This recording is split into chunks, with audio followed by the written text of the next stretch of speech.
একটি সাধারণ সবজি এভাবে রান্না করলে যে এত টেস্টি হতে পারে আগে বুঝতেই পারিনি। হ্যালো বন্ধুরা, আমার নতুন একটি ভিডিওতে তোমাদের সকলকে জানি অনেক অনেক স্বাগত আর ভালোবাসা। তো এই যে দেখছো আমি পেঁপে নিয়ে এখানে রেডি। তো এই যে দেখো আজকে বানাবো হচ্ছে পেঁপের ঘন্ট।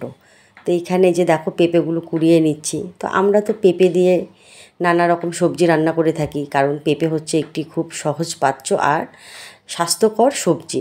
তো এটা দিয়ে আমরা তাজা মাছের ঝোল, পেঁপে সেদ্ধ এসব বানিয়ে থাকি। তো আজকে দেখো আমি পেঁপের একদম সাধারণ একটি রেসিপি রান্না করছি।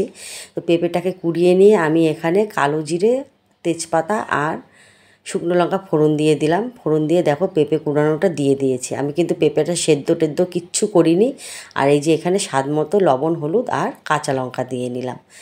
তো এটাতে কিন্তু কোনো রকম বড়ি ভাজা বা ডালের বড়া করে দেওয়া সেরকম কোনো কিছু করতে হবে না, বা তোমাকে জিরের গুঁড়ো বা আদা বাটা, মানে এটা তো যেহেতু আমি নিরামিষ করে বানাচ্ছি, তো তোমাকে এখানে কোনো আর মশলা দেওয়ার দরকার নেই।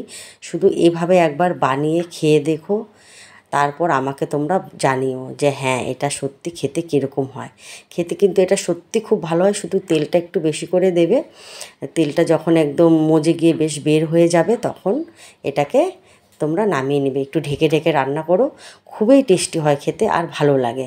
তো আমরা তো পেঁপে দিয়ে আর কি, পেঁপে বাড়িতে থাকলে কি রান্না করব, একঘেয়ে রান্না খেতে খেতে ভালো লাগে না। আর পেঁপে কিন্তু খেতে সবাই খুব একটা ভালোও পায় না। তো এইভাবে একবার বানিয়ে দেখো, একদম সাধারণভাবে, খেতে কিন্তু সত্যি খুব ভালো হয়।